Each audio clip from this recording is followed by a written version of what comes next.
Blood splattered across the wooden floorboards of the Rusty Nail Saloon as Lawrence Spencer's fist connected with his wife's face, silencing every voice in the establishment. The year was 1878, and Fort Bowie, Arizona Territory, had seen its share of violence, but even the most hardened frontiersmen fell silent at the sight of a woman being beaten so mercilessly. "Worthless whore," Lawrence snarled, grabbing a fistful of Lillian Spencer's chestnut hair and yanking her toward the door. "Thought you could embarrass me in front of the whole town."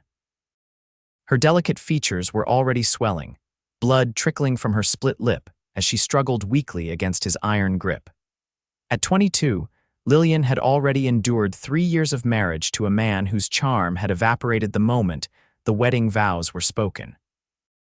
Once the belle of Santa Fe, she'd been reduced to a shadow of herself, her spirit crushed beneath Lawrence's cruel hand. From the corner of the saloon, Nathan Quinn watched the scene unfold. He'd only arrived in Fort Bowie 2 days prior, a cattleman from Texas looking to establish new territory. At 30, he'd seen plenty of ugliness in his travels across the frontier, but something about the resigned terror in Lillian Spencer's eyes struck him to his core. Lawrence dragged Lillian toward the batwing doors, her heels leaving trails in the sawdust as she tried futilely to resist. No one moved to help her, not the bartender, not the card players, not even the town marshal who nursed his whiskey in the corner. In a frontier town like Fort Bowie, a man's treatment of his wife wasn't considered anyone else's business. But as Lawrence yanked Lillian through the doorway by her hair, something snapped inside Nathan. In 3 long strides, he crossed the saloon and pushed through the batwing doors, emerging onto the dusty Main Street where Lawrence was still dragging his sobbing wife toward their wagon. "Not anymore," Nathan said, his voice cutting through the evening air like a knife. Lawrence turned, his face contorted with rage. "Mind your own business, stranger. I'm making it my business." Nathan's hand hovered near his holster, though he hoped it wouldn't come to that. "Let her go." "This is my wife," Lawrence spat, giving Lillian's hair another vicious tug that made her cry out. "The law says I can do with her as I please." Nathan took another step forward, his blue eyes hard as steel. "I don't care what the law says, you're not dragging her another foot." A small crowd had begun to gather, murmuring among themselves. The marshal had followed Nathan outside but made no move to intervene, simply watching with disinterested eyes. Lawrence released Lillian's hair, shoving her to the ground. "You want to die for some woman you don't even know?" he asked, his hand moving to his pistol. "I don't want to die and I don't want to kill you," Nathan replied evenly, "but I will do what's necessary to stop you from hurting her." Lawrence's face twisted into a sneer. He was a big man with a reputation as a brawler. "You're making a mistake, cowboy." "The only mistake was everyone looking the other way while you beat a woman half your size," Nathan replied, his Texas drawl more pronounced with his rising anger. "Now step away from her." Instead, Lawrence lunged forward, drawing his pistol. But drink had slowed his reflexes. Nathan's gun cleared its holster first, and a single shot echoed through the street. Lawrence crumpled to the dirt, clutching his shoulder and howling with pain. The marshal finally stirred himself to action, ambling forward with his hand on his own weapon. "That's enough excitement for one evening. Quinn, you're coming with me." Nathan holstered his gun slowly. "He drew first, Marshal. Every man here saw it." The marshal nodded curtly. "Still need to sort this out proper. You too, Mrs. Spencer." Lillian, who had been watching the confrontation with wide, disbelieving eyes, slowly rose to her feet. Her face was a mask of shock, her body trembling visibly. She looked at Nathan with an expression he couldn't quite read: fear, gratitude, confusion, all mixed together. Nathan offered his hand to help her up. "Madam." She hesitated only briefly before accepting it, her small hand cold in his calloused grip. "Thank you," she whispered, her voice barely audible. Lawrence continued to curse from the ground as the town doctor hurried over to examine his wound. Nathan and Lillian followed the marshal to the small jailhouse at the end of the street, the curious townspeople trailing behind at a respectful distance. None of them knew it yet, but the events of that evening would change the course of not just 2 lives, but the entire town of Fort Bowie. Inside the marshal's office, Nathan and Lillian sat on hard wooden chairs while Marshal Randall Jenkins took his place behind the desk, pulling out a bottle of whiskey and 3 glasses. "Drink," he instructed, pouring a measure into each glass and sliding 2 across the desk. Nathan accepted his with a nod, but Lillian simply stared at hers, her hands still shaking. "I need statements from both of you," Jenkins said, pulling out a sheet of paper and a pencil. "Mrs. Spencer, you first." Lillian swallowed hard, touching her swollen lip gingerly. I was at the saloon delivering pies to Mr. Donovan as I do every Wednesday. Lawrence found me there and accused me of—" her voice faltered— "improper behavior. He's been drinking heavily since losing his job at the silver mine last month." "And did you engage in any improper behavior, Mrs. Spencer?" Jenkins asked, his tone suggesting he already had an opinion on the matter. Nathan stiffened at the implication, but Lillian answered with quiet dignity. "No, sir, I was there on business, just as I told Lawrence." Jenkins grunted noncommittally and turned to Nathan. "And you, Quinn?" "What brings you to Fort Bowie?" "Cattle business," Nathan replied. "I'm looking to establish a new route through the territory. Been staying at the boarding house for 2 days now." "And what possessed you to interfere in a man's domestic affairs?" Nathan's jaw tightened. "Where I come from, Marshal, men don't drag women by their hair through the streets. Spencer was hurting her, and not a soul was stepping in to stop it." "The law gives a husband certain rights. The law doesn't give anyone the right to beat another person bloody," Nathan interrupted, his voice hard.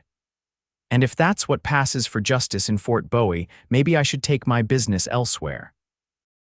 Jenkins studied Nathan for a long moment, then sighed heavily. "Spencer's well-liked by some influential people in town, despite his temper. This isn't going to be as simple as you think, Quinn." "He drew on me first," Nathan reiterated, "in front of 20 witnesses." "True enough," Jenkins conceded. "But this isn't the first time Spencer's been in a scrape, and it always seems to work out in his favor somehow." He turned to Lillian. "Mrs. Spencer, do you have somewhere you can stay tonight?" "I expect your husband won't be in a charitable mood when Doc Wilson finishes with him." Fear flashed in Lillian's eyes. I don't know, we don't have family here." "There's the mission at the edge of town," Jenkins suggested. "The sisters sometimes take in women in difficult situations." Nathan spoke up, surprising himself. "Mrs. Spencer can stay at Mrs. Holbrook's boarding house. I'll pay for a room." Lillian looked at him in surprise, a flush spreading across her bruised cheeks. "Mr. Quinn, I couldn't possibly—" "It's just a room, madam," Nathan said gently. "You need a safe place tonight, and Mrs. Holbrook runs a respectable establishment." Jenkins raised an eyebrow but nodded slowly. "Very well. I'll speak with Spencer in the morning and see if we can't smooth this over. You're free to go for now, but don't leave town, either of you." As they stepped back into the street, the night had fully descended on Fort Bowie, the saloons and gambling halls casting yellow light across the dusty thoroughfare.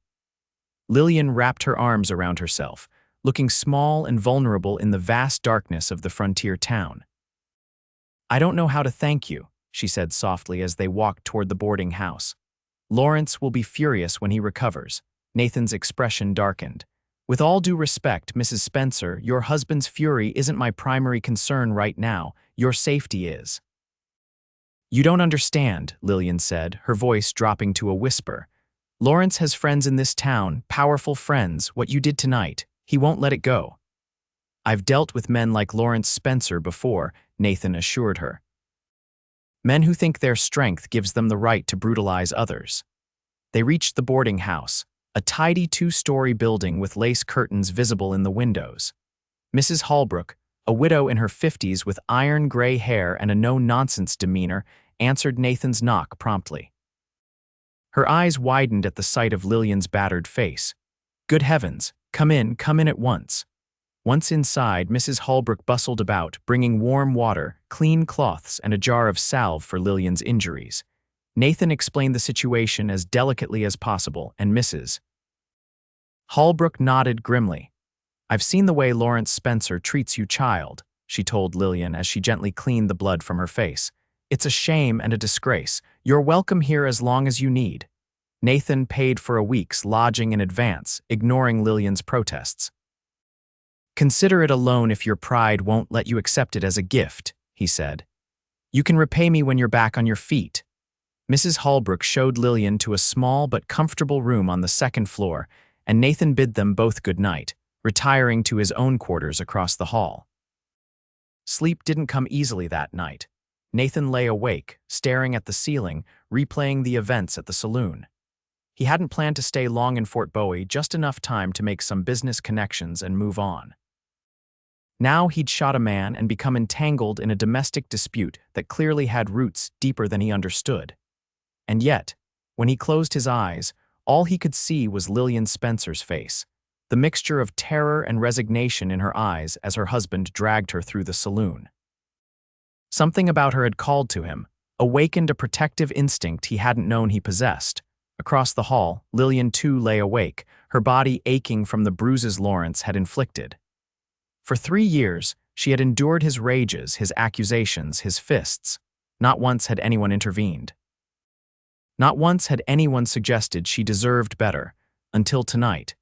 Until a tall Texan with steady blue eyes and a quiet voice had said 2 simple words that had changed everything. Not anymore. Morning came with the clatter of wagons on the street below and the smell of coffee and bacon wafting up from Mrs. Holbrook's kitchen. Nathan dressed quickly and made his way downstairs, where he found Mrs. Holbrook alone at the stove, Mrs. Spencer still sleeping. He asked, accepting a cup of coffee with a nod of thanks. "Poor thing's exhausted," Mrs. Holbrook replied, keeping her voice low. "I looked in on her earlier, those bruises." She shook her head in disapproval. "That man ought to be horse-whipped." Nathan sipped his coffee thoughtfully. "Has it been going on long?" "Since they arrived in Fort Bowie last year," Mrs. Holbrook confirmed. "Lawrence came to work the silver mine, had grand plans, he did. When the vein played out and the mine scaled back operations, he was among the first let go. Been drinking away what money they had ever since." She placed a plate of eggs and bacon before Nathan. "Lillian's a good girl, makes the finest pies in the territory, sells them to the restaurants and the saloon to make ends meet." Nathan nodded, remembering Lillian's explanation about delivering pies to the saloon. She mentioned Lawrence has influential friends. Mrs. Holbrook's expression turned guarded. "Judge Wilson is his uncle, owns half the businesses in town, including the Rusty Nail. That's why the marshal's always been reluctant to step in, even when everyone could see what was happening." That explained a lot. Nathan was considering this information when the front door burst open, admitting Marshal Jenkins and a distinguished older man in an expensive suit. Behind them stood Lawrence Spencer, his left arm in a sling, his face dark with rage. "Where is she?" Lawrence demanded, scanning the room. Nathan rose to his feet, positioning himself between the staircase and the intruders. "Mrs. Spencer is resting." The well-dressed man stepped forward, his steel gray hair and imposing presence marking him as someone accustomed to authority. "I am Judge Wilson. I understand you shot my nephew last night, Mr. Quinn." "Your nephew drew on me first," Nathan replied calmly. After beating his wife bloody and dragging her through the street by her hair, Judge Wilson's expression remained impassive. Domestic disputes are often more complicated than they appear to outsiders.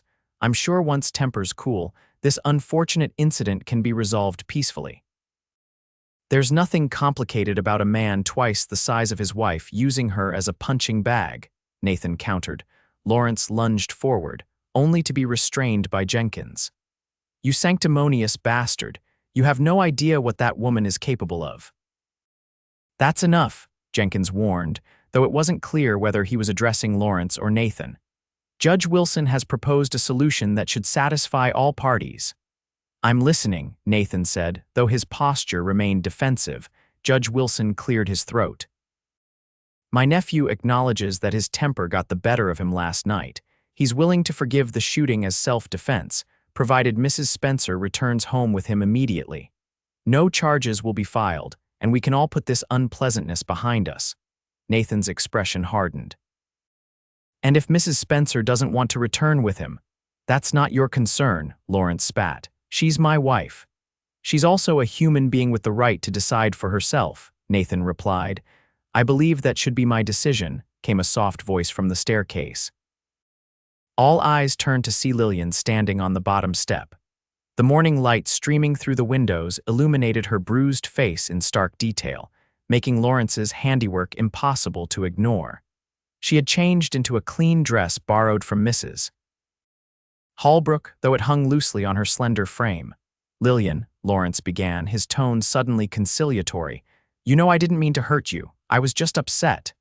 Lillian's gaze remained steady, though Nathan noticed her hands trembling slightly. "You've been just upset for 3 years, Lawrence. I can't do it anymore." Judge Wilson stepped forward, his smile not reaching his eyes. "Mrs. Spencer, I understand you're distressed, but family matters should be resolved privately. Come home with Lawrence.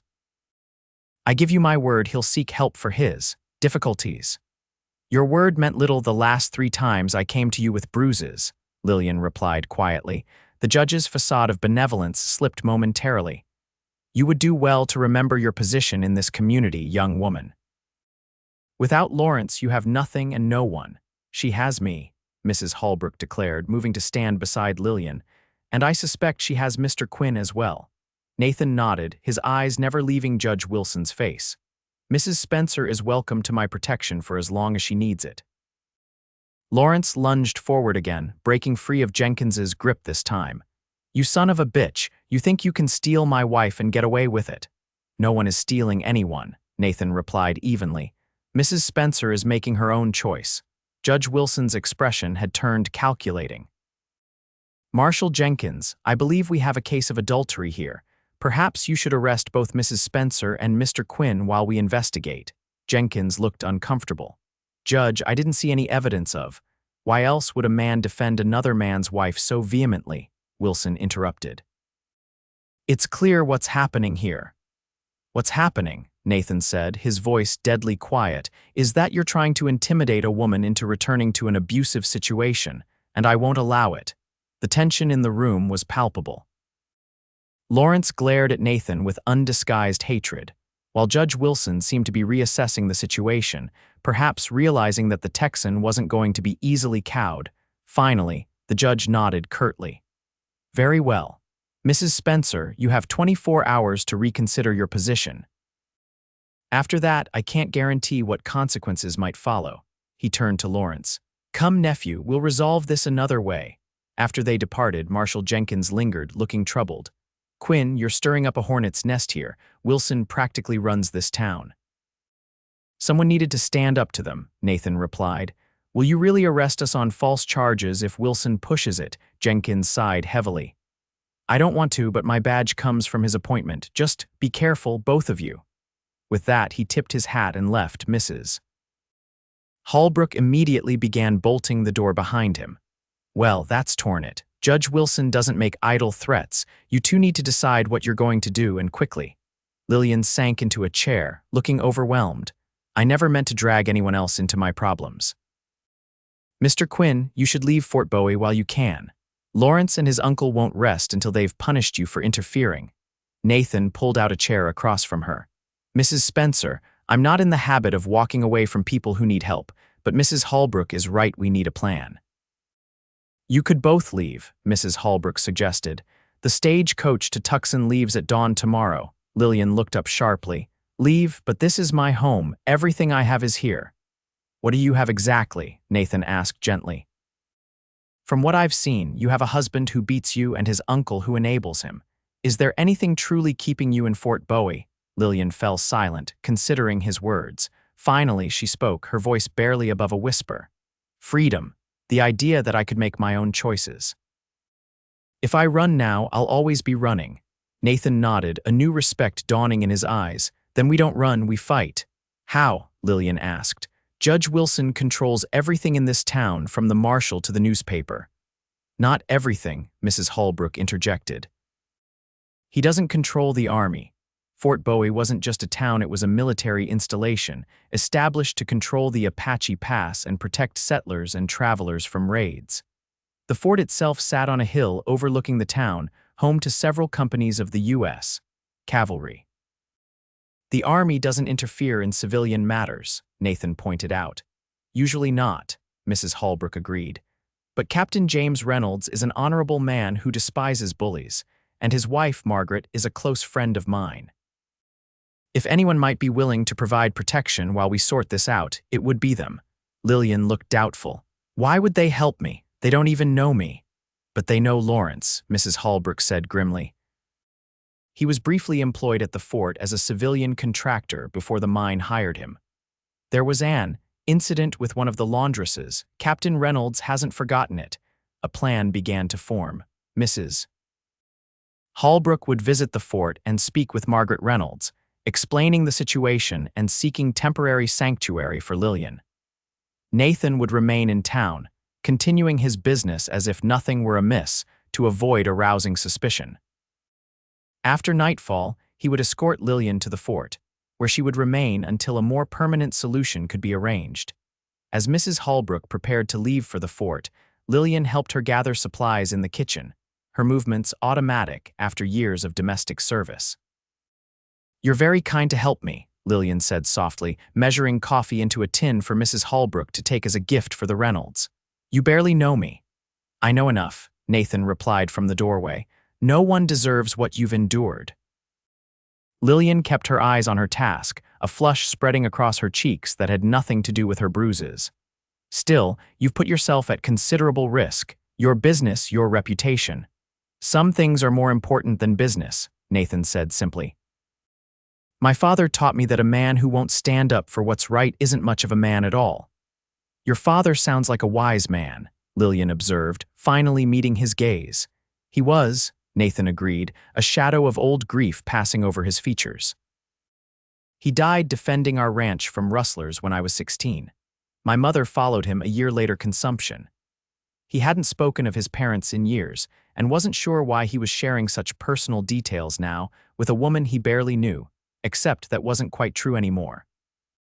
In the intensity of the past 24 hours, he felt he'd glimpsed the core of who Lillian Spencer was: her courage, her dignity in the face of cruelty, her unexpected strength. "I lost my parents in a cholera outbreak when I was 18, Lillian offered in return, her voice soft with remembered sorrow. "That's how I met Lawrence. He was working for the banker who handled my parents' estate. He was so charming then, so solicitous of my comfort during such a difficult time." Her expression turned distant. "The first time he hit me was on our wedding night. I'd never been with a man before and I was nervous. He said I was rejecting him." Nathan's hands clenched into fists at his sides, but he kept his voice gentle. "None of that was your fault, Lillian." It was the first time he'd used her given name, and it seemed to startle both of them. She looked up quickly, her hazel eyes meeting his blue ones, and something unspoken passed between them, a current of understanding, of recognition. Mrs. Holbrook cleared her throat from the doorway, breaking the moment. "I'm ready to leave. Remember, keep the doors locked while I'm gone. If Lawrence or the judge return, don't answer." After Mrs. Holbrook's departure, the boarding house fell into an uneasy quiet. Nathan busied himself checking his weapons and securing the perimeter, while Lillian cleaned the kitchen with the efficient movements of someone accustomed to finding comfort in routine. "You mentioned cattle business," Lillian said, as they shared a simple lunch of bread and cold ham. "Are you a rancher?" Nathan nodded. "I have land near San Antonio, been expanding my operation over the past few years, looking for new markets and supply routes." "It must be a good life," Lillian observed, "the freedom of open spaces." "It has its moments," Nathan agreed. "Though it can be lonely. What about you? Mrs. Holbrook mentioned you bake pies." A genuine smile transformed Lillian's face despite her injuries. "I do. My mother taught me before." She gestured vaguely at her surroundings. "Before everything, I dreamed of opening a bakery. Silly, I know." "Not silly at all," Nathan countered. "Why didn't you?" Lillian's smile faded. "Lawrence said it wasn't proper for his wife to work. Then when we needed the money, he allowed me to sell pies, but only if I gave him all the earnings." She hesitated, then added quietly, "I've been hiding small amounts, saving them in a tin beneath a loose floorboard in our cabin. Not much, but enough that I might have escaped eventually." "You're resourceful," Nathan said with newfound admiration. "Or a thief," Lillian replied, the ghost of a smile returning. "Lawrence would certainly say so." "Lawrence has forfeited the right to any opinion about you," Nathan said firmly. The afternoon passed in similar conversation. each cautiously sharing pieces of themselves with the other, forming a tentative bond born of extraordinary circumstances. As dusk approached, Nathan grew increasingly vigilant, checking the windows periodically for any sign of Lawrence or his uncle's men. "We should prepare to leave soon," he said, as the first stars appeared in the darkening sky. "Best to reach the fort before it gets too late." Lillian nodded, gathering the few possessions Mrs. Holbrook had loaned her into a small bundle. She paused, looking troubled. "My savings. They're still hidden in the cabin. It's not much, but it's all I have." Nathan considered this. The Spencer cabin was on the outskirts of town, and Lawrence was likely either at his uncle's home or drowning his rage at one of the saloons. "Where exactly in the cabin?" "Under the floorboard beneath the bed. The tin has a bluebird painted on the lid." Nathan made a quick decision. "We'll stop there on the way to the fort. It shouldn't take more than a few minutes." They slipped out the back door of the boarding house into the alley, avoiding the main street where they might be seen. Fort Bowie at night was still lively, with music and laughter spilling from the saloons, but the residential areas were relatively quiet. The Spencer cabin was dark when they approached, a small, dilapidated structure at the end of a dirt lane. Nathan instructed Lillian to wait in the shadows while he circled the perimeter, making certain Lawrence wasn't lurking nearby. Satisfied they were alone, he motioned for her to join him. Lillian's hand trembled as she pushed open the door to what had been her prison for 3 years. The cabin's interior was sparse and cheerless, a rough wooden table with 2 mismatched chairs, a small cook stove, and a narrow bed with a thin mattress. Empty whiskey bottles littered the floor, testament to Lawrence's recent habits. Nathan kept watch at the window while Lillian knelt beside the bed, prying up a floorboard to reveal a small space beneath. She withdrew a battered tin with a faded bluebird on its lid, clutching it to her chest with a mixture of relief and triumph. "I have it," she whispered. "We can go." They were halfway back to the door when the sound of approaching horses froze them in place. Through the grimy window, Nathan could make out 3 riders approaching the cabin, Lawrence's bulky silhouette unmistakable even in the darkness. "Out the back," Nathan hissed, pulling Lillian toward the rear of the cabin. There was no proper back door, only a small window that opened onto a patch of scrubby vegetation. Nathan helped Lillian through first, then squeezed his larger frame through the opening just as the front door banged open. They crouched in the shadows, hearing Lawrence's slurred voice ordering his companions to search the place. "This way," Nathan murmured, guiding Lillian toward a shallow gully that ran behind the row of cabins. They moved as silently as possible, using the gully for cover as they made their way toward the road leading to the fort. They had almost reached the main road when a shout went up behind them. One of Lawrence's friends had spotted them from the back of the cabin. Within moments, the sound of pursuit echoed in the night. "Run," Nathan urged, gripping Lillian's hand tightly as they abandoned stealth for speed. The fort loomed on the hill above them, its lights a beacon of safety that seemed impossibly distant. Behind them, hoofbeats grew louder as Lawrence and his companions mounted their horses and gave chase. Nathan knew they couldn't outrun riders, not on foot. He scanned their surroundings desperately, looking for an advantage. "There," he said, spotting a dense thicket of mesquite trees off to their right. "If we can reach those trees, we can lose them in the darkness." They veered off the road, plunging into the rough terrain that flanked it. The mesquite provided cover, but its thorny branches tore at their clothing and skin as they pushed through. Behind them, Lawrence's curses grew louder as he and his friends were forced to dismount to follow. "Keep going," Nathan encouraged as Lillian stumbled, exhaustion and fear taking their toll. "We're almost through." They broke free of the thicket onto a steep slope that led up toward the fort. Nathan could see figures moving along the fort's perimeter, wall sentries making their rounds, if they could get close enough to be seen to call for help. A shot rang out, the bullet kicking up dirt inches from Nathan's boot. He pulled Lillian down behind a boulder, drawing his own weapon. "Stay here," he instructed, positioning himself to defend their position. "I'll hold them off. If you get a chance to run for the fort, take it." Lillian shook her head firmly. "I'm not leaving you." Before Nathan could argue, Lawrence's voice carried up the slope. I know you're up there, Quinn. Send out my wife, and maybe I'll let you live. Nathan didn't respond, conserving his ammunition until he had a clear target. In the dim starlight, he could make out 3 figures moving among the rocks below, spreading out to flank their position. Another shot cracked against the boulder, sending stone fragments flying. Nathan returned fire, aiming low, hoping to wound rather than kill. A cry of pain told him he'd hit one of Lawrence's companions. "You shot Jimmy," Lawrence bellowed, his voice thick with rage and whiskey.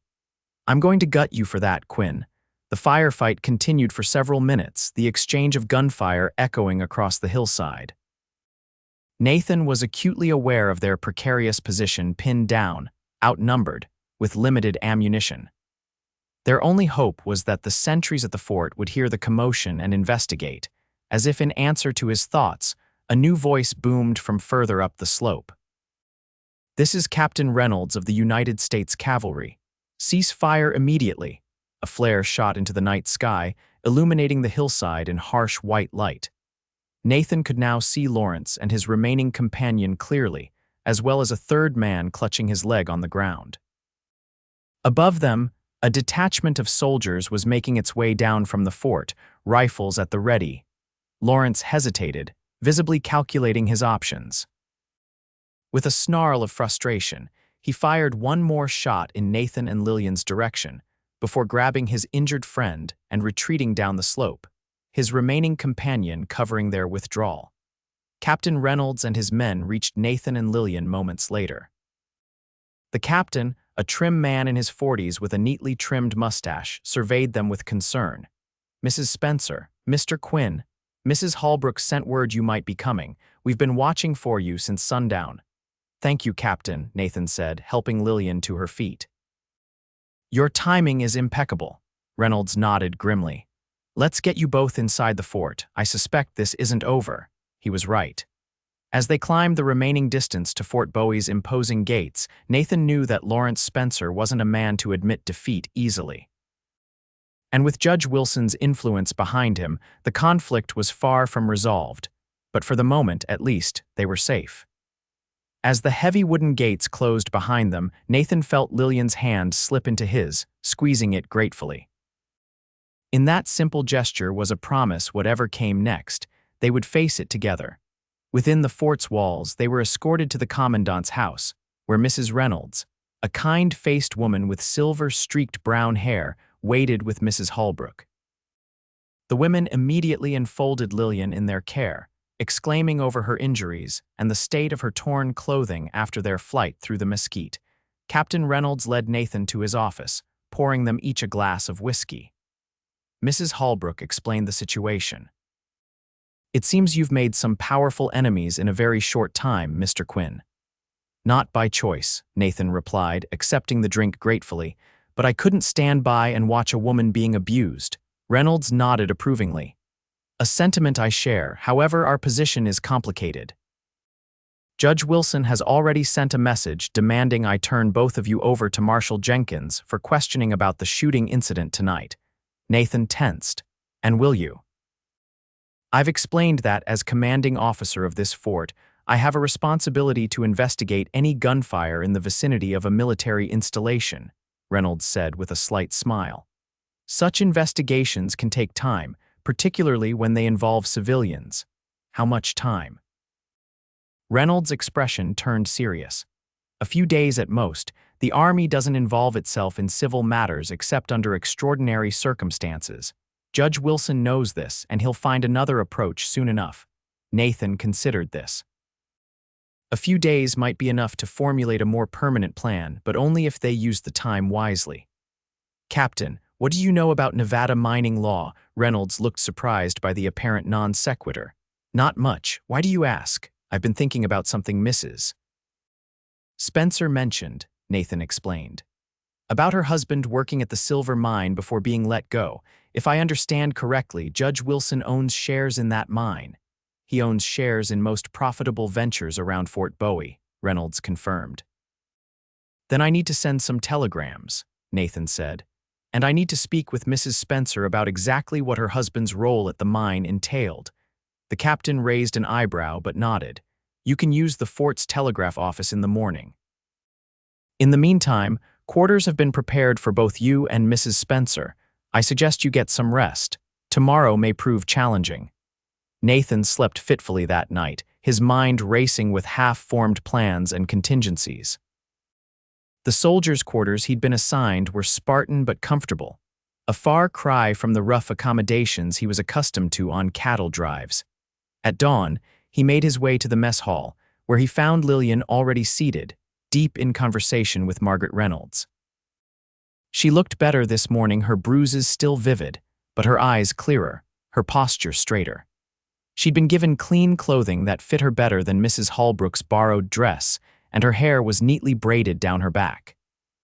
She smiled when she saw him, a genuine expression that transformed her face and made something catch in Nathan's chest. "Mr. Quinn, I was just telling Mrs. Reynolds about your heroic rescue last night." "Hardly heroic," Nathan demurred, taking a seat across from them. "And please call me Nathan. After everything we've been through, formality seems unnecessary." "Nathan, then," Lillian agreed, her smile widening slightly. "And you must call me Lillian, Mrs." Reynolds watched their exchange with interest before excusing herself to attend to other duties, leaving them alone at the table. "How are you feeling this morning?" Nathan asked, noting the way Lillian winced slightly as she reached for her coffee cup. "Better than I have in years," she replied honestly. "For the first time since I married Lawrence, I slept without fear." Her expression clouded. "Though I know it's temporary, Captain Reynolds explained we can't stay here indefinitely." "That's what I wanted to discuss with you," Nathan said, leaning forward. "Yesterday, you mentioned Lawrence worked at the silver mine before he was let go. What exactly did he do there?" Lillian looked surprised by the question. "He was an assayer initially. He studied mineralogy before his family lost their money and he went to work for the bank. The mine hired him to evaluate ore quality." She hesitated, then added more quietly, "He was fired after being caught falsifying reports. Judge Wilson intervened to prevent charges being filed." Nathan's eyes narrowed. "Falsifying in what way?" "Understating the silver content in certain samples, from what I gathered. Lawrence was careful not to discuss business with me, but I overheard arguments." She twisted her hands in her lap. "There was something about private claims being abandoned based on his reports, then later acquired by the judge's mining company." It was exactly what Nathan had suspected. "Lillian, this could be important. Would you be willing to testify to what you overheard if necessary?" Her face paled. "Against Judge Wilson, Nathan, you don't understand how powerful he is." "Power based on corruption has weak foundations," Nathan replied. "If Wilson and Lawrence have been manipulating assay reports to force smaller claim holders to abandon their stakes, that's federal fraud. The territorial governor would have to intervene, regardless of Wilson's local influence." Hope and fear warred in Lillian's expression. "Even if that's true, proving it would be nearly impossible. It would be my word against theirs, and as a wife, I can't even testify against my husband in court." "Not alone, no," Nathan agreed. "But what if we could find others who were cheated out of their claims, or documentation of the fraud?" "The documentation would be at the mine office," Lillian said slowly. "Lawrence kept copies of his reports. He was always meticulous about paperwork. It was one of the few things he took pride in." Nathan nodded thoughtfully. "Then that's where we need to look, but first, I need to send some telegrams." After breakfast, Nathan made his way to the fort's telegraph office, where he sent inquiries to contacts in Tucson and Santa Fe regarding Judge Wilson's mining interests, and any complaints that might have been filed against them. He also sent a message to his foreman in Texas, instructing him to continue operations in his absence. When he returned to the commandant's house, he found Lillian in the garden with Mrs. Reynolds, helping to tend the vegetables that supplemented the fort's military rations. She looked up as he approached, shielding her eyes from the bright Arizona sun. "Any success with your telegrams?" she asked. "They've been sent. Now we wait for replies." Nathan hesitated, then asked, "Lillian, if we can resolve this situation with Wilson and Lawrence, what will you do?" She paused in her work, considering the question seriously. "I don't know. I have no family to return to, and while Fort Bowie has been my home for the past year, there are too many painful memories here." She looked up at him curiously. "What about you? Will you return to Texas?" "Eventually," Nathan replied, "though my business here isn't finished." Before he could elaborate, a soldier approached with a message. Captain Reynolds requested their presence in his office immediately. They found the captain looking grave, a telegram in his hand. "Judge Wilson has escalated matters," Reynolds informed them without preamble. "He's filed formal charges against both of you, Mr. Quinn, for attempted murder and Mrs. Spencer for adultery and theft." "Theft," Lillian repeated, bewildered. "He claims you stole family heirlooms from your husband," Reynolds explained. "Specifically, a tin box containing items of sentimental value." Lillian's hand went instinctively to her pocket, where she kept the tin with her savings. "That's absurd." "The only thing I took was my own money I earned baking pies." "Nevertheless, Marshal Jenkins will be here within the hour with arrest warrants for both of you," Reynolds said grimly.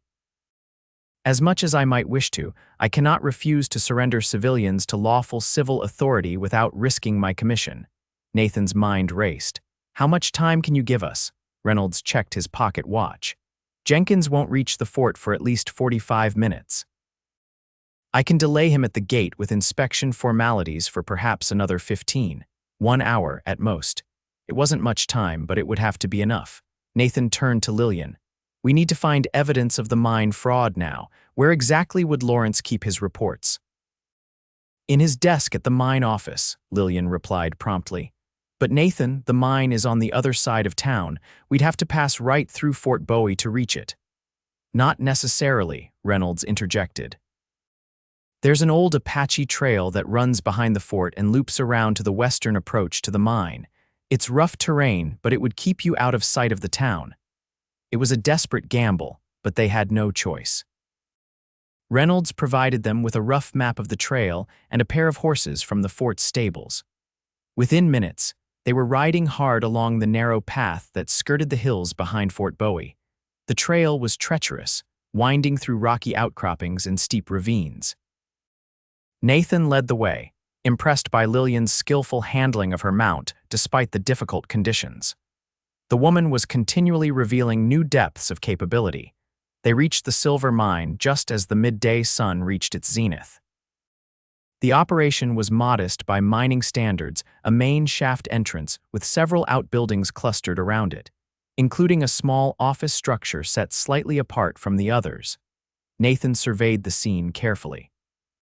Being midday, most of the miners would be below ground or taking their lunch in the mess tent. Only a handful of men were visible on the surface, none paying particular attention to the office. "The windows in the back of the office don't latch properly," Lillian murmured as they concealed themselves and the horses in a stand of juniper trees. "Lawrence complained about it constantly." Nathan nodded.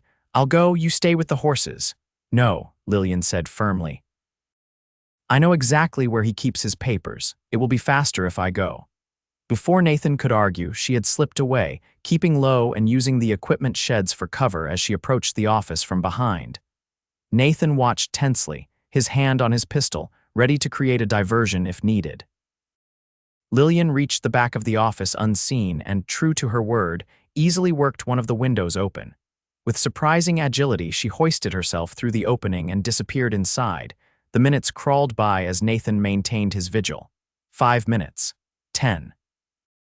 He was just considering going after her when Lillian reappeared at the window, clutching a leather portfolio.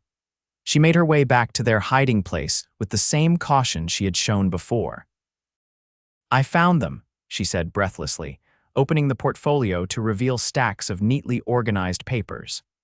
"These are Lawrence's original assay reports, and these," she pointed to a separate set of documents, "are the altered versions submitted to the claim registry." Nathan examined the papers quickly. Even to his untrained eye, the discrepancies were obvious. The original reports showed rich silver content in claims belonging to independent miners, while the official submissions indicated the same claims were played out or of minimal value. "This is exactly what we need," he said, carefully returning the documents to the portfolio. "Now we just need to get these to someone who can act on them." "The territorial marshal has an office in Tucson," Lillian suggested. "He's not under Judge Wilson's influence." Nathan nodded in agreement. Tucson it is. They mounted their horses and were about to depart when the sound of approaching riders froze them in place. From their hiding place, they could see Marshal Jenkins leading a group of men toward the mine office, Lillian Spencer among them. They must have figured out what we were after, Nathan muttered. We need to move now. They urged their horses into motion, staying within the tree line as long as possible before being forced to break cover and make a run for the trail that would lead them back toward Fort Bowie. Almost immediately, shouts went up behind them as they were spotted. Ride, Nathan urged as bullets began to whistle past them. Lillian needed no encouragement, bending low over her horse's neck as they galloped across the rugged terrain. The pursuit was close behind, but Nathan and Lillian had the advantage of lighter weight and initial momentum. They reached the Apache Trail and plunged into its winding course, using the rough topography to put distance between themselves and their pursuers. We can't go back to the fort, Nathan shouted over the thunder of hooves. They'll be watching it now. The stagecoach depot, Lillian called back. If we can reach it before the afternoon stage departs for Tucson, we might have a chance. It was their only option. They altered course, circling wide around Fort Bowie to approach the stagecoach depot from the north, hoping to avoid detection. Fortune favored them. As they crested a rise overlooking the depot, they could see the stagecoach being prepared for departure, passengers already boarding. There was no sign of Jenkins or his posse, who were likely still searching the trails around the mine. They approached the depot cautiously, dismounting at a distance and concealing their horses. Nathan purchased tickets using the last of his ready cash, and they boarded the stage just as the driver was calling for final passengers. The coach lurched into motion, beginning the long journey to Tucson. Only then did Lillian release the breath she'd been holding, sagging against the seat in exhaustion. "We made it," she whispered, clutching the portfolio containing the evidence tightly to her chest. Nathan wasn't so sure.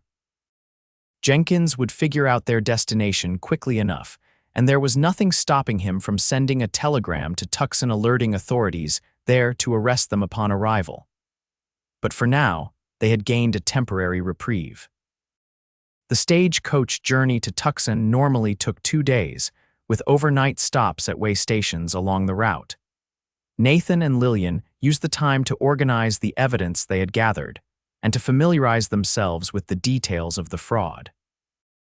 The other passengers, a traveling salesman, an elderly couple returning from visiting relatives, and a young Army lieutenant paid little attention to them, assuming they were a married couple despite Lillian's obvious injuries. It was safer to let them believe it, creating a cocoon of privacy within the public conveyance.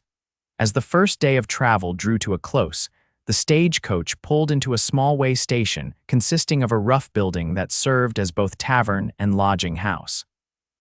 The passengers disembarked, stiff and dusty from the long day's journey.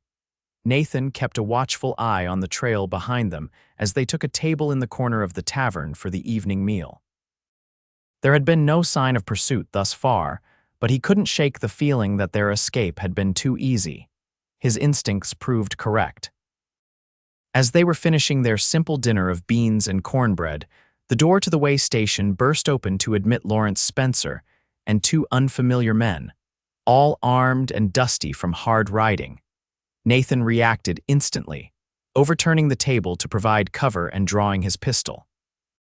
"Get behind me," he instructed Lillian, who clutched the portfolio containing the evidence to her chest. The other passengers scattered in panic as Lawrence advanced, his own gun drawn. "End of the line, Quinn. Hand over my wife and those papers." "She's not your property, Spencer," Nathan replied steadily, his gun trained on Lawrence's chest. "And those papers are evidence of your crimes," Lawrence sneered.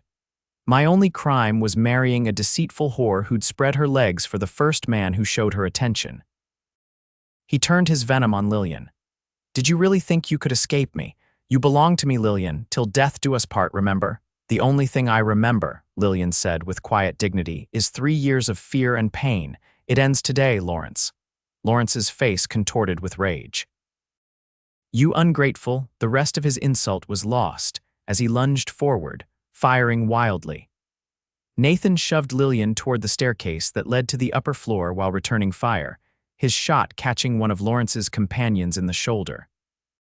The tavern erupted into chaos, with furniture splintering under gunfire and the remaining patrons diving for cover. Nathan maintained his position at the foot of the stairs, covering Lillian's retreat while exchanging shots with Lawrence and his remaining ally. "Go out the window," he shouted to Lillian. "There's a stable behind the building. Get a horse and ride for Tucson. I'll hold them here." For a moment she hesitated, unwilling to leave him. Then, with a decisive nod, she turned and raced up the stairs, disappearing from view. Lawrence saw her escape and roared with frustration, emptying his revolver in Nathan's direction. The barrage forced Nathan to duck behind an overturned table, giving Lawrence the opening he needed to charge toward the stairs. Nathan tackled him before he could reach the first step, the impact sending both men crashing into the bar. They grappled fiercely, each trying to gain the upper hand. Lawrence was heavier, but years of hard physical labor had given Nathan the advantage in strength and endurance. He landed a solid punch to Lawrence's jaw, momentarily stunning him. Before Nathan could press his advantage, Lawrence's remaining companion intervened, striking Nathan from behind with the butt of a rifle. Pain exploded in Nathan's skull, and he staggered, fighting to remain conscious. Lawrence seized the opportunity, delivering a vicious kick to Nathan's ribs that sent him sprawling. "Find my wife," Lawrence ordered his companion. "I'll finish this." As the other man hurried up the stairs, Lawrence stood over Nathan, drawing a hunting knife from his belt. "I'm going to enjoy this," he said, his eyes gleaming with malice. "When I'm done with you, I'll teach Lillian what happens to wives who betray their husbands." Nathan's vision swam, but as Lawrence bent down with the knife, he summoned his remaining strength for one desperate move. He drove his boot upward into Lawrence's knee, feeling something give way with a sickening crack. Lawrence howled in agony, the knife falling from his hand as he collapsed. Nathan scrambled to his feet, ignoring the throbbing in his head and the sharp pain in his side that suggested broken ribs. He staggered toward the stairs, knowing he needed to reach Lillian before Lawrence's accomplice did. He was halfway up when a gunshot echoed from above, followed by the sound of breaking glass. Fear gave Nathan new strength as he took the remaining stairs 2 at a time. He burst into the first room he reached, finding it empty save for an open window. Moving to the next room, he found Lawrence's companion sprawled on the floor, blood pooling beneath him from a wound in his chest. And at the window stood Lillian, a smoking pistol in her hand and a look of shocked disbelief on her face. "Lillian," Nathan called softly, not wanting to startle her. She turned to him, her expression dazed. "He was going to kill me," she whispered. "I found this pistol in his belt when he grabbed me. I didn't mean to. I just wanted him to stop." Nathan approached her slowly, gently taking the gun from her trembling fingers. "You did what you had to do. Are you hurt?" She shook her head numbly. "The portfolio. I dropped it when he seized me." Nathan spotted it near the door and retrieved it, checking that the papers were still secure inside.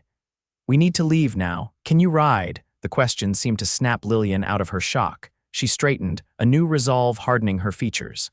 "Yes, let's go." They made their way down the back stairs that led directly to the yard behind the way station. In the stables, they found their own horses from Fort Bowie, apparently brought by Lawrence and his men as proof of their identities, a strange bit of fortune in their favor. As they mounted, the station master emerged from the building, a shotgun in his hands. "Hold it right there. The law's been sent for, sir. We're not the criminals here," Nathan called, keeping his voice calm despite the urgency of their situation. "Those men attacked us. We're carrying evidence of fraud to the territorial marshal in Tucson." The station master hesitated, his shotgun still raised but doubt evident in his expression. "What kind of fraud?" "Mining claim fraud," Lillian replied. "Judge Wilson of Fort Bowie has been cheating independent miners out of their claims. We have the documentation to prove it." At the mention of Wilson's name, the station master's expression darkened. "Wilson, that bastard foreclosed on my brother's ranch last year. Said the loan terms changed, but we never signed for no changes." He lowered his shotgun slightly. "You got proof he's crooked?" Nathan nodded toward the portfolio. Right here, but Lawrence Spencer is still inside and he's determined to stop us from reaching Tucson. The station master seemed to reach a decision. Take the South Trail. It's longer but less traveled. I'll tell anyone who asks that you headed west. He spat on the ground. About time someone stood up to Wilson and his ilk. With grateful nods, Nathan and Lillian spurred their horses toward the South Trail, leaving the way station and the evidence of violence behind them. The night was clear, the stars providing enough light to navigate the unfamiliar path. They rode in silence for several miles, each processing the events at the way station in their own way. Finally, Nathan spoke. "Are you all right? Killing a man, even in self-defense, isn't something that sits easy." Lillian was quiet for a long moment. "I don't know what I am," she admitted finally. "Afraid, relieved, guilty, all of it at once." She glanced at him. "Does that make sense?" "Perfect sense," Nathan assured her. "My first time was defending our ranch from rustlers. I was 17, couldn't sleep for weeks afterward." "Does it get easier?" she asked. "No," he said honestly. "And it shouldn't. Taking a life should never be easy, even when necessary." They continued through the night, pushing their horses as much as they dared on the unfamiliar trail. By dawn, they had covered a considerable distance, though Tucson still lay at least a day's ride ahead. As the sun rose, they found a small stream where they could rest the horses and refresh themselves. Nathan winced as he dismounted, the adrenaline of their escape having worn off to leave him acutely aware of his injuries. Lillian noticed immediately. "You're hurt. Bruised ribs, I think," Nathan admitted. "Nothing broken." She insisted on examining him, her touch gentle as she probed his side. "You need to rest, and these should be bound." Using strips torn from her petticoat, Lillian fashioned a bandage to support Nathan's ribs. Her proximity as she worked sent an unexpected flutter through him, a reminder that beneath the urgency of their situation, there was something else growing between them, something neither had acknowledged directly. "Thank you," he said as she finished, their faces inches apart. For a moment, something unspoken passed between them, a current of emotion that had nothing to do with their desperate circumstances. Lillian was the first to pull away, a flush spreading across her cheeks. "We should keep moving," she said, her voice slightly breathless. "Lawrence won't give up easily." Nathan agreed, though part of him regretted the interrupted moment. They continued their journey, following the South Trail as it wound through increasingly desolate country. By midday, the sun was merciless, beating down on the parched landscape with unrelenting intensity. They were discussing whether to continue or seek shelter during the worst of the heat, when the distant sound of hoofbeats brought them to alert attention. Nathan guided them off the trail into a cluster of boulders, where they dismounted and drew their weapons. The riders appeared minutes later, not Lawrence and his men, but a patrol of U.S. cavalry soldiers led by none other than Captain Reynolds. Cautiously, Nathan stepped out from their hiding place, keeping his hands visible. "Captain Reynolds," he called. "We didn't expect to see you this far from Fort Bowie." Reynolds reined in his horse, signaling his men to halt. "Quinn, Mrs. Spencer, thank God we found you. There's been quite a commotion since you left." "Lawrence found us at the way station," Lillian explained as she joined Nathan. "There was an altercation." Reynolds nodded grimly. "So we heard. Spencer is alive, though his knee is shattered. His companion wasn't so fortunate." "It was self-defense," Nathan said quickly, stepping slightly in front of Lillian protectively. "So the station master reported," Reynolds assured them. "He sent a rider to the fort with news of the confrontation and your destination.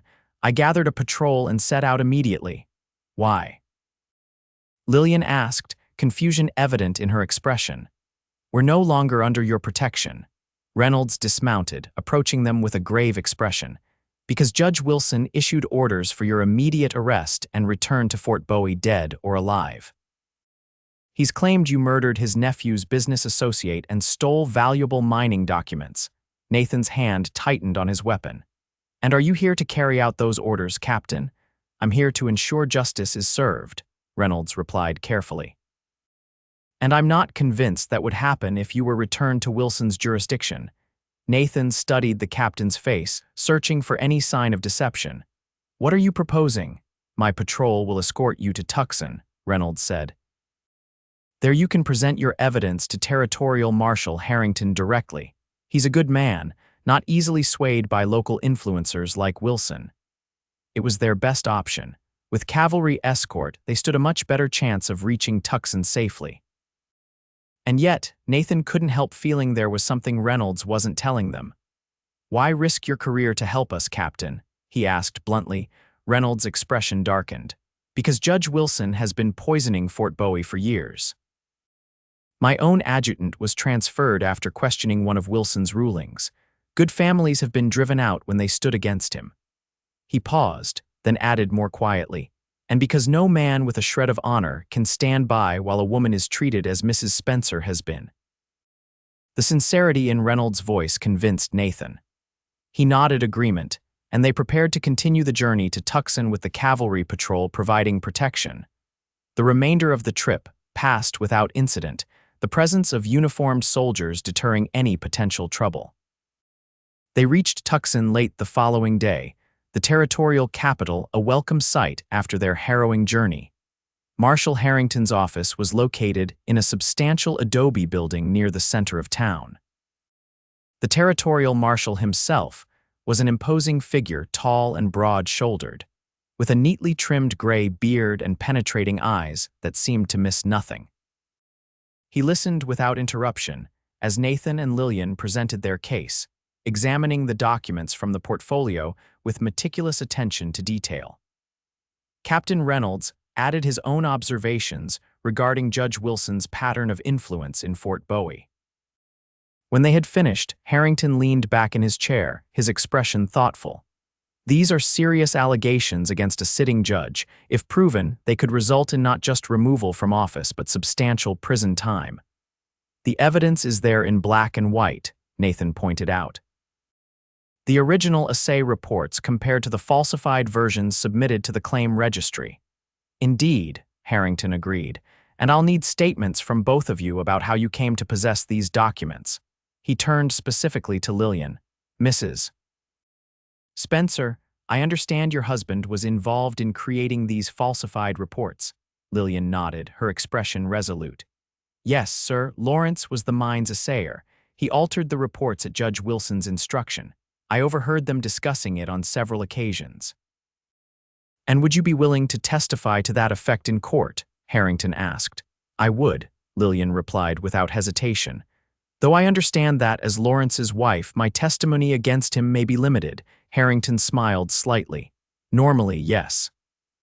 However, there's a provision in territorial law that allows a wife to testify against her husband in cases where she herself has been a victim of his crimes." He gestured to her still visible bruises. "I believe we can make a compelling argument that you fall into that category." Relief washed over Lillian's face. "Then yes, sir, I will testify to everything I know."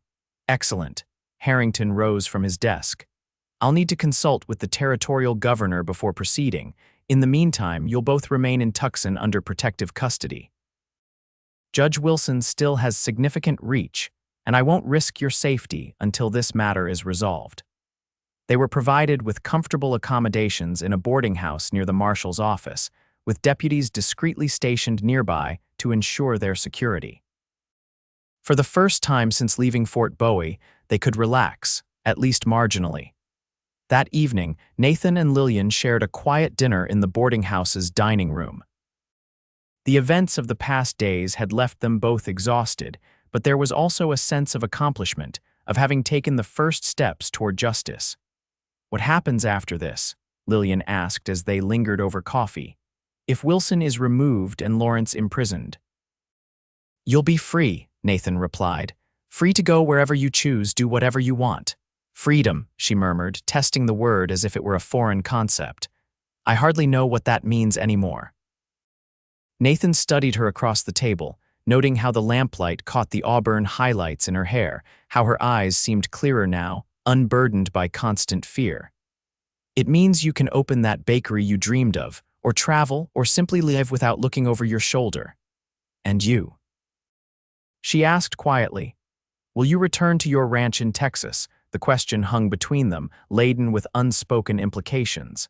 Nathan had been asking himself the same thing, unsure of the answer. His cattle business awaited him, yes. But the thought of bidding Lillian farewell and continuing on as if their paths had never crossed seemed increasingly impossible. "I don't know," he admitted finally. "A week ago, I had everything planned out. Now," he hesitated, then reached across the table to take her hand. "Now I find myself considering possibilities I hadn't imagined before." Lillian's fingers tightened around his, her eyes meeting his with a vulnerability that took his breath away. "Nathan," a knock at the dining room door interrupted whatever she had been about to say. A deputy stood in the doorway, his expression apologetic. "Marshal Harrington requests your presence immediately. There's been a development." They followed the deputy to the marshal's office, where they found Harrington in conference with Captain Reynolds and a distinguished-looking man in an expensive suit whom Harrington introduced as Governor Fremont. "We've received troubling news," Harrington informed them without preamble. "Judge Wilson has convened a special grand jury in Fort Bowie and obtained indictments against both of you for murder, theft, and fraud. He's also issued warrants for your arrest that are technically valid throughout the territory." "That's absurd," Nathan protested. "He's clearly attempting to obstruct justice."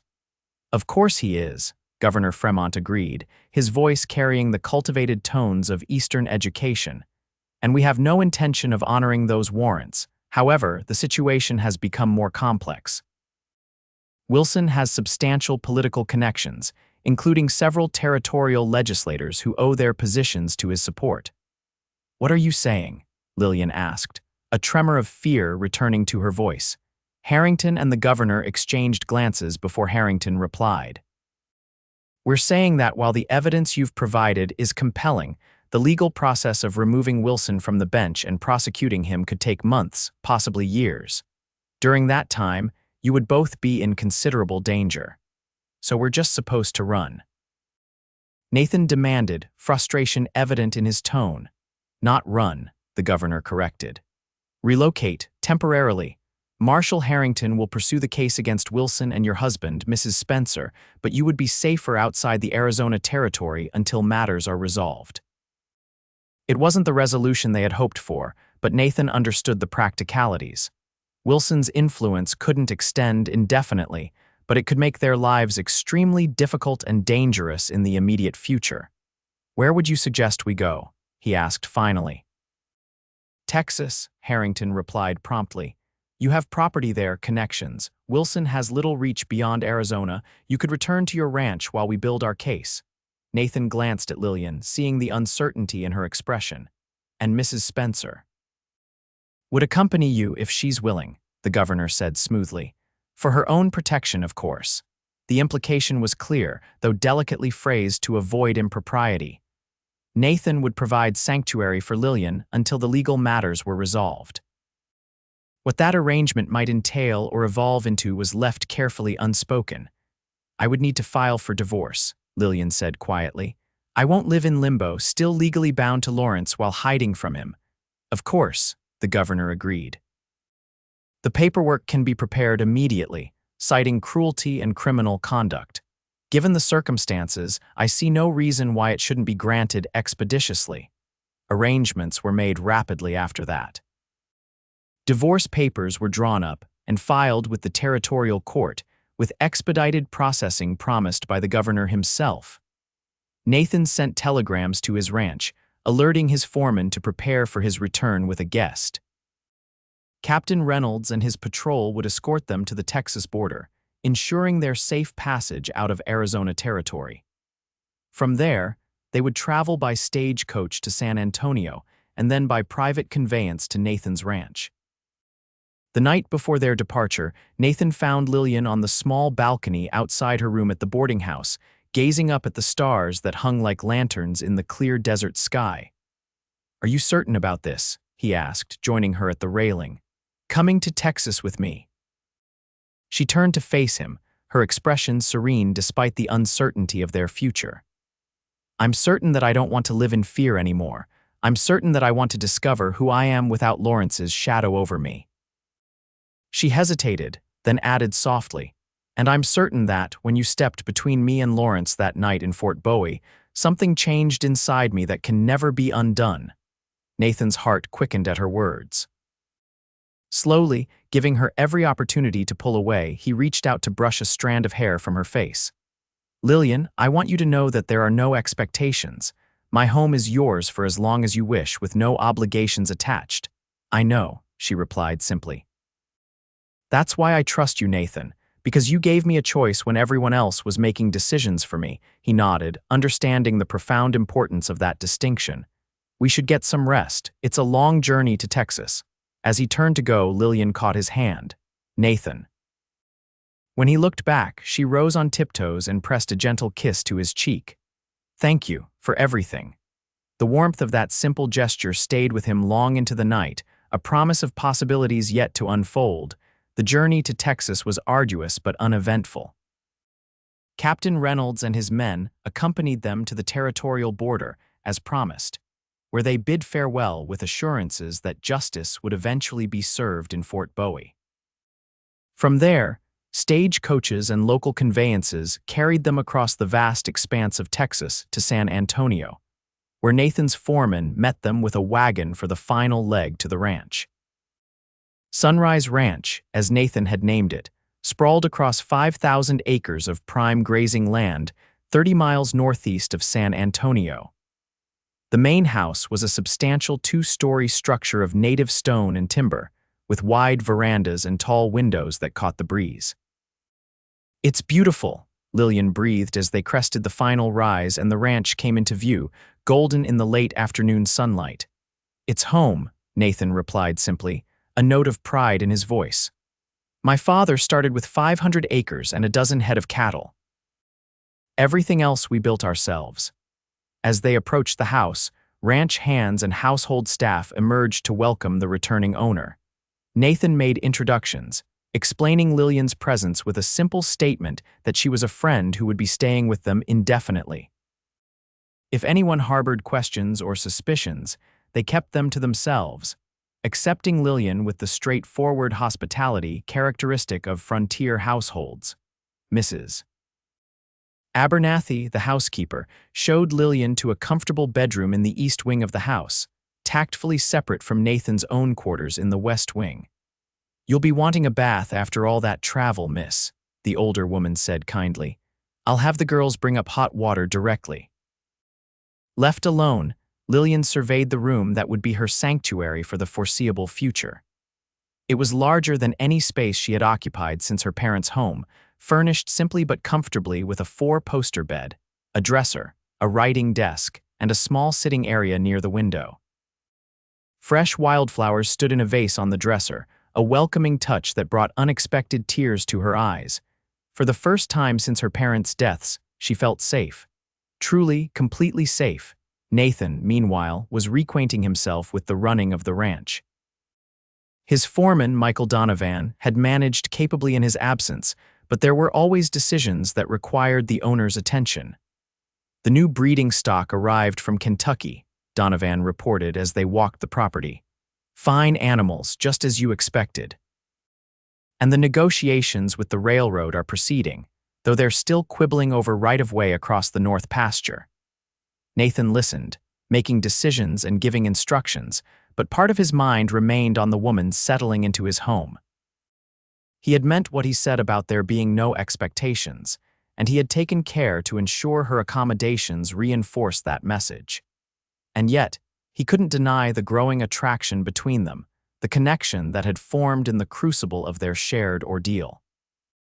That evening, they dined together in the ranch house's spacious dining room, served by Mrs. Abernathy's assistant, a young Mexican woman named Rosa who moved quietly and efficiently around them. "How do you find your room?" Nathan asked as they enjoyed a simple but hearty meal of roast beef, potatoes, and fresh vegetables from the kitchen garden. "It's perfect," Lillian replied warmly. "Far more luxurious than anything I've been accustomed to. Mrs. Abernathy has been most kind." "She's been with the ranch since my father's time," Nathan explained. "Practically raised me after my mother died." He hesitated, then added, "I want you to consider Sunrise your home, Lillian. Whatever you need, you have only to ask." Lillian's expression turned thoughtful. What I need most is purpose, I think. I'm not accustomed to idleness. Nathan nodded in understanding. What would you like to do? Well, she said, a tentative smile curving her lips, you do have a kitchen, and I do know how to bake. The smile that broke across Nathan's face was like sunshine. Mrs. Abernathy would welcome the help, I'm sure. She's always complaining that ranch work leaves her too little time for proper baking, and so a pattern established itself over the subsequent weeks. Lillian rose early each morning to bake bread and pastries for the household and the ranch hands, who quickly became devoted to her apple turnovers and cinnamon rolls. In the afternoons, she often accompanied Nathan on rides around the property, learning the layout of Sunrise Ranch and absorbing the fundamentals of cattle raising. They maintained a careful propriety in their interactions, mindful of both Lillian's still pending divorce and the potential for gossip among the ranch staff. But as the days stretched into weeks, the ease between them deepened, evolving from the wary alliance of fugitives into something far more profound. One evening, about a month after their arrival, Nathan found Lillian on the front veranda, watching the sunset paint the western sky in shades of gold and crimson. He joined her at the railing, comfortable in the silence they had learned to share. I received a telegram from Marshal Harrington today, he said finally. Judge Wilson is under investigation by the territorial legislature. Several of the miners whose claims were fraudulently devalued have come forward to corroborate our evidence. Lillian's eyes widened with hope. And Lawrence. Arrested for his role in the fraud, Nathan confirmed. He's cooperating with authorities, apparently hoping for leniency. Harrington says your divorce should be finalized within the month. A complex mixture of emotions crossed Lillian's face: relief, vindication, and perhaps a touch of melancholy for dreams that had died long ago. So it's almost over. The legal matters, yes, Nathan agreed. He hesitated, then asked the question that had been weighing on him. What will you do afterward, Lillian? When you're truly free? She turned to face him fully, the setting sun gilding her chestnut hair with fire. That depends, she said softly, on what possibilities might be open to me. Nathan's heart hammered in his chest as he took a step closer to her. All possibilities are open to you. You could return to Arizona or go anywhere else that calls to you. Open that bakery you've dreamed of. Build a new life entirely your own. And if the life I find myself wanting includes this ranch, she asked, her voice barely above a whisper. If it includes the man who said not anymore when everyone else looked away. Words failed Nathan in that moment. Instead, he reached out slowly, giving her every opportunity to withdraw, and cupped her face gently in his calloused hands. When she didn't pull away, he lowered his lips to hers in a kiss that held all the tenderness and admiration he had accumulated over their time together. Lillian responded with a warmth that banished any doubts he might have harbored. When they finally parted, both slightly breathless, she smiled up at him with a joy he had never seen on her face before. I've been waiting for you to do that, she confessed. I wanted to be certain it was truly your choice, Nathan replied. That you weren't acting out of gratitude or obligation. She shook her head firmly. Nathan Quinn, I've had enough of obligation to last a lifetime. What I feel for you has nothing to do with gratitude, and everything to do with the man you are: honorable, kind, and brave enough to stand up for what's right even at personal cost. They remained on the veranda until the stars emerged, talking of the future they might build together once Lillian's divorce was finalized. There would be challenges, they knew, gossip to weather, adjustments to make as they learned to be partners rather than merely allies. But after all they had overcome already, such obstacles seemed manageable. 2 months later, a letter arrived from the Arizona Territorial Court officially granting Lillian's petition for divorce on grounds of cruelty and abandonment. The same packet contained news from Marshal Harrington. Judge Wilson had resigned his position under pressure from the territorial legislature, though he had managed to avoid criminal charges through political connections. Lawrence Spencer had been less fortunate, receiving a 5-year sentence for fraud and falsification of official documents. You're free, Nathan said as Lillian read the documents, her expression one of stunned disbelief. Truly and legally free. She looked up at him, tears shining in her eyes. It doesn't seem quite real after so long. It's real, he assured her, taking her hands in his. And now, Lillian Spencer, or should I say Lillian Sanders, reclaiming your family name, I have a question for you. Her breath caught as he knelt before her, still holding her hands. Nathan. These past months have shown me what was missing in my life before you came into it, he said earnestly. You've brought warmth and laughter to this house. You've shown me what true courage looks like. And if you'll have me, I want to spend the rest of my days trying to be worthy of the love I see in your eyes when you look at me. He released her hands just long enough to withdraw a small velvet box from his pocket. Opening it revealed a delicate gold ring set with a single pearl surrounded by tiny diamonds. Lillian Sanders, will you marry me? Yes, she whispered, her face radiant with joy. Oh yes, Nathan. The ring slid onto her finger as if it had been made for her, which in fact it had been. Nathan had commissioned it from a jeweler in San Antonio weeks earlier, hoping for but not presuming upon this moment. They were married a month later in the garden of Sunrise Ranch, with Mrs. Abernathy weeping happily and Donovan serving as best man. Captain Reynolds and his wife made the journey from Arizona to attend, bringing news that Fort Bowie was flourishing under new leadership, free from Judge Wilson's corrupt influence. As Nathan and Lillian exchanged vows beneath an arbor draped with wildflowers, the promise made that night in Fort Bowie found its fulfillment. Not anymore, he had said then, standing between her and harm. Now he made a new promise to stand beside her always, partners in all things, building a life founded on mutual respect and deepening love. In the years that followed, Sunrise Ranch prospered under their combined stewardship. Lillian's dream of a bakery found expression in Sunrise Bakery, a small but thriving establishment in nearby San Antonio, where her pies and bread became famous throughout the county. Their family grew with the birth of twin sons, Michael and James, followed 2 years later by a daughter, Emma. The Quinn children grew up surrounded by love, learning from their father the importance of standing up for what was right, and from their mother the resilience to face life's challenges with dignity.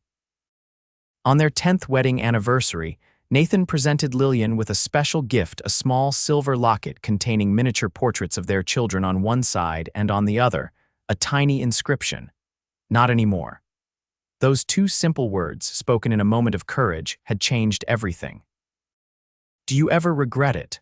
Lillian asked as they sat on the veranda that evening, watching the same sunset they had admired a decade earlier. Stepping in that night, taking on someone else's fight. Nathan considered the question, his arm around her shoulders as they rocked gently in the porch swing he had built when she was expecting the twins. "Not for a single moment," he replied honestly. "Some things a man can't walk away from and still call himself a man." Lillian leaned into him, her head finding its familiar place against his shoulder. "I thank God every day that you were there, that you saw something in me worth fighting for when I'd almost forgotten it myself." "I saw you," Nathan said simply. "The real you, beneath the fear and resignation. And I've been falling more in love with that woman every day since." As the sun dipped below the horizon, painting the sky in shades reminiscent of that first sunset they had shared at Sunrise Ranch, Nathan reflected on the strange turns of fate that had brought them together. A chance encounter in a frontier saloon, a moment of moral clarity, a decision that couldn't be unmade, all leading to this life they had built together, rich with love and purpose. "Not anymore," he had said, and with those words, had helped write a new story for both of them, one where cruelty gave way to kindness, fear to love, and two solitary journeys became a shared path forward into whatever the future might hold.